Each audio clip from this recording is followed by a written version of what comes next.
हाँ जी, तो लॉ के एग्जाम की अभी तक की अगर आप मुझसे पूछेंगे तो सबसे इंपॉर्टेंट वीडियो यही रहने वाली है। आवाज थोड़ी भारी लग रही होगी आपको, थोड़ी सी तबियत हो गई डाउन है सुबह से बोलते बोलते, तो अब मैं आपके लिए आज के दिन की आखिरी वीडियो लेके आया हूं।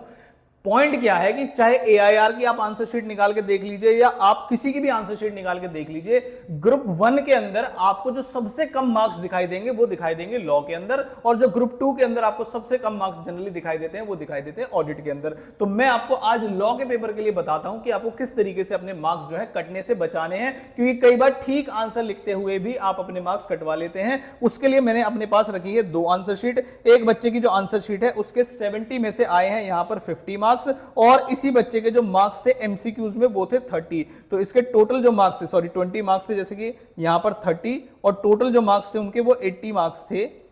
इसका मतलब यह कहा जाता है कि अब जब क्योंकि एमसीक्यू पेपर आ गया है तो बहुत ज्यादा ही ज्यादा मार्क्स काट लिए जाएं बच्चे, जैसे फाउंडेशन में किए जाते हैं, ऐसा पॉसिबल नहीं है। तो इनके कुछ टिप्स एंड ट्रिक्स हैं जिसको आप भी फॉलो कर सकते हैं। मैंने भी कम से कम 10 आंसर शीट्स को एनालाइज किया है कि कैसे रीसेंट ट्रेंड्स में आईसीआई ने एग्जाम दिए हैं, उनको लेके मैंने कुछ टिप्स बताई हैं अपनी, तो वो सारी बताऊंगा आपको। वीडियो अच्छी लगे और हमारी मेहनत अच्छी लगे तो वीडियो को पक्का पक्का लाइक कर दीजिए, ताकि सभी बच्चों के होम पेज तक ये टाइमली पहुंच जाए और सभी बच्चे इससे कुछ पॉजिटिव चीज देख सके। तो चलिए वीडियो को शुरू करते हैं।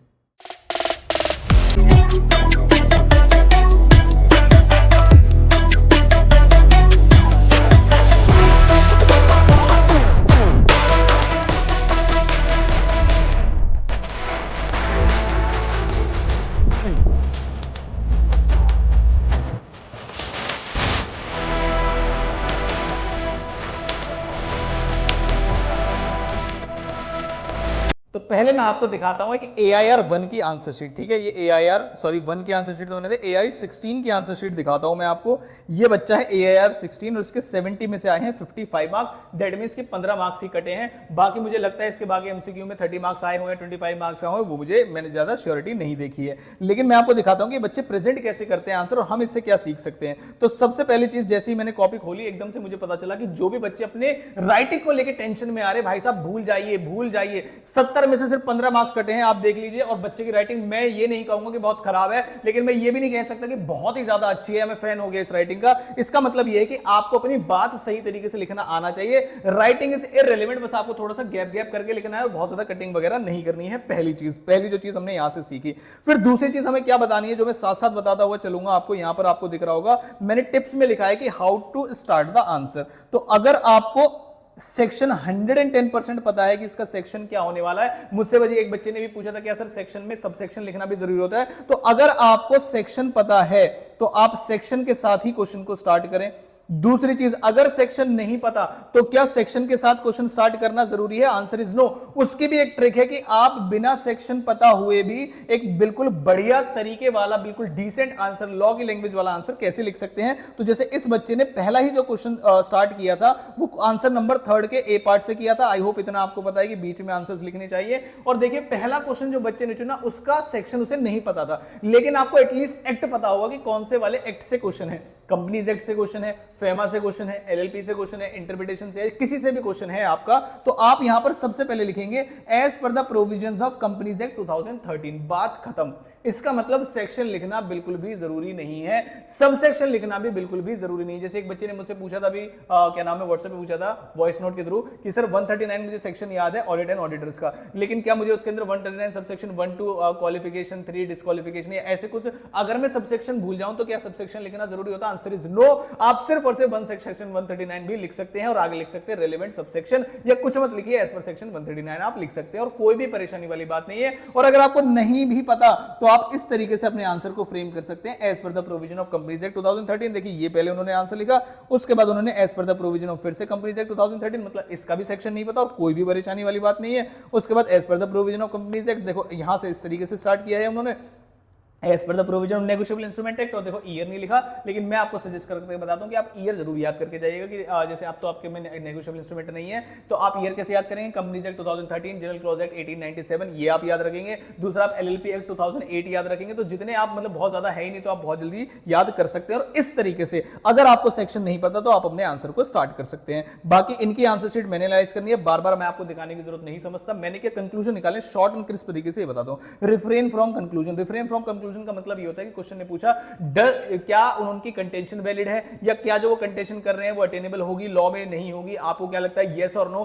तो आंसर को कभी भी येस और नो से शुरुआत मत करिएगा, आपको आंसर इसी तरीके से शुरुआत करना है, as per the provision of this act, पूरा प्रोविजन बताना है, इन द गिवन केस क्या हुआ, और लास्ट में अपने कंक्लूजन को बताना है। ध्यान रखिएगा, इससे क्या होता है कि आपके अगर मान लीजिए आपने लिखा नो और आंसर है यस, और फिर आप एक्सप्लेनेशन दे रहे हो तो वो एक्सप्लेनेशन को पढ़ेगा ही नहीं। लेकिन अगर आपने अपने आंसर के कंक्लूजन में लास्ट में दिया है और स्टार्टिंग में पहले प्रोविजन पूरा बताया है और फिर उसके बाद इन द गिवन केस पूरा बताया है, तो अगर आपने पहले प्रोविजन पूरा बताया है और इन द गिवन केस ठीक से समझाया, लास्ट में कंक्लूजन गलत है, तो वो पूरे आंसर को चाह के भी नहीं काट सकता, वहां पर अप्लाई हो जाती है स्टेप मार्किंग, वहां पर पहले केस में स्टेप मार्किंग। लेकिन आप पहले ही बोल दो कि नहीं नो आंसर है, उसके बाद स्टेप मार्किंग की उम्मीद करना बिल्कुल भी गलत है। तो आपको कंक्लूजन से रिफ्रेम करना है, मतलब बचना है आपको कंक्लूजन से। दूसरी चीज, right the answer in points and सब पॉइंट्स, जैसे कि आपके सामने ही मैंने अभी आंसर शीट दिखाई थी आपको, जैसे इस बच्चे ने भी, आप कोई भी आंसर देख लीजिए, ये आपको पॉइंट्स दिखाई दे रहे होंगे 1 2 3 4, इस तरीके से हर एक केस में पैराग्राफ वाले आंसर देखो, उन्होंने एरो बनाया है, यहां पर एक बात लिखी है, उसके बाद दूसरा एरो बनाया है और यहां पर हावेवर वाली बात लिखी है। तो आप एक बात ध्यान से, अपने आंसर्स को आपको पार्ट में डिवाइड करना है, कोई पैराग्राफ अनसीन पैसेज की तरह मत बना देना, जिससे एग्जामिनर को चेक या चेकर को चेक करने में प्रॉब्लम आए, और जो चेकर की प्रॉब्लम होगी वो आपका आंसर जो मार्क्स है वो कम आने का कारण हो जाएगी, ठीक है। उसके बाद present the answer in 3 phases. 3 phases word का मतलब ये होता है कि पहले आप लिखेंगे क्वेश्चन के अंदर, जल्दी से बता देता हूं मैं, प्रोविजन, कि ये वाला जो क्वेश्चन है किस प्रोविजन के ऊपर बेस्ड है। तो आपने लिखा जैसे कि प्रोविजन ये है, as per the provision of this act, उसके पूरे प्रोविजन बता देने हैं। कि डिस्क्वालिफिकेशन का क्वेश्चन है, आपसे पूछा बताइए कि ये जो मिस्टर राम है क्या ये डायरेक्टर बन पाएंगे या नहीं बन पाएंगे, तो आप सॉरी ऑडिटर बन पाएंगे या नहीं बन पाएंगे, तो पहले मत लिख देना कि नहीं नो नहीं बन पाएंगे, यहां से गलत हो जाएगा क्वेश्चन। आपको पहले बताना है provision, as per the provisions of this act, पहले आपको बताना है डायरेक्टर की क्वालिफिकेशन क्या है, डिस्क्वालिफिकेशन क्या है। जब आप पूरा केस बता देंगे उसके बाद बता दीजिए इन द गिवन केस, जैसे मान लीजिए उसने कंपनी से उधार ले रखा है, या मान लीजिए उसने कंपनी के शेयर होल्डिंग्स ली हुई हैं, तो कितनी ले सकता है, इंडेप्टेड कितने के लिए हो सकता है, वो सारी बातें आपने लिख दी इन द गिवन केस में। और फिर लास्ट वाला जो हिस्सा होगा वो होगा आपका कंक्लूजन। इन केस आपका कंक्लूजन गलत भी होगा तो मेरी ऐसी एक्सपेक्टेशन है कि 50-60% आपको मार्क्स तब भी मिल जाएंगे उस क्वेश्चन के अंदर। उसके बाद अंडरलाइन द कीवर्ड्स, जो जो कीवर्ड्स आपको लग रहे हैं वो आप अंडरलाइन करके आएंगे। किसी की भी आंसर शीट, अच्छे बच्चे की जिसने भी मार्क्स अच्छे लाए हैं उसकी आंसर शीट अगर आप जाएंगे तो वो एग्जामिनर का समय बचाता है, तो एग्जामिनर का समय बचेगा तो वो आपको उसका रिवॉर्ड देगा। जैसे आप यहां पर देख रहे होंगे अंडरलाइन किया है बच्चे ने सारी बातों को, जो इंपॉर्टेंट है। 120 डेज कहीं है वो ओबीसी के केस में, 182 डेज की कोई बातें की गई है, 30 डेज 60 डेज, जो भी आप बातें प्रोविजन लिख रहे हैं, अमाउंट की बातें लिख रहे हैं, कोई कीवर्ड डाल रहे हैं तो उसको आप अंडरलाइन कर दीजिएगा, इससे भी काफी ज्यादा हेल्प होगी आपको एग्जाम में। उसके बाद do not leave any question, भाई आपने सिलेक्ट कर लिया ना, एक तो क्वेश्चन आपको छोड़ना ही छोड़ना है। उसके बाद जो जो क्वेश्चन आपको अटेम्प्ट करने हैं तो भाई छोड़ मत देना, एमसीक्यू तो बिल्कुल मत छोड़ देना। पता नहीं कुछ गधे बच्चे ऐसे हैं, मैंने कितने बच्चों से बात की, सर हमने 3 एमसीक्यू छोड़ दिए। भाई क्यों छोड़ दिए, नेगेटिव मार्क्स तो है ही नहीं ना आपके, तो अगर कुछ भी ना आ रहा हो लास्ट में तो एमसीक्यू जरूर लगा करना, पहली चीज। दूसरी चीज, सर कोई क्वेश्चन का समझ में नहीं आ रहा, क्या करना, आपको एक्ट समझ में आ गया, as per the provision of this act, chapter के बारे में कभी तो पढ़ा है, कुछ तो पढ़ा है, कुछ भी लिखे भाई, अपनी कहानी मत लिख के आना, लेकिन प्रोविजन रेलेवेंट लिख के आ जाना। और मैंने ऐसा बहुत कम देखा है कि आपने 5 लाइन कम से कम भरी हो और उसने 0 मार्क्स दे दिए हो, तो छोड़ के मत आ जाना। 3 घंटे लड़ाई करनी है आपको, और ये कुछ ऐसे टिप्स हैं जो शायद आपको एग्जाम में हेल्प कर जाएंगे। कोई भी, आप एमसीक्यू के लिए मैं पहले ही बता चुका हूं, एमसीक्यू अगर आपको लग रहा है कि बहुत बड़ा केस सिनेरियो आ गया है, हमें तो होगा ही नहीं भाई, 3 स्टेप में मैंने आपको बताया एमसीक्यू सॉल्व हो जाएगा। पहली चीज आप रिक्वायरमेंट पढ़ लीजिए, आपको समझ में आएगा कौन से चैप्टर से है ये।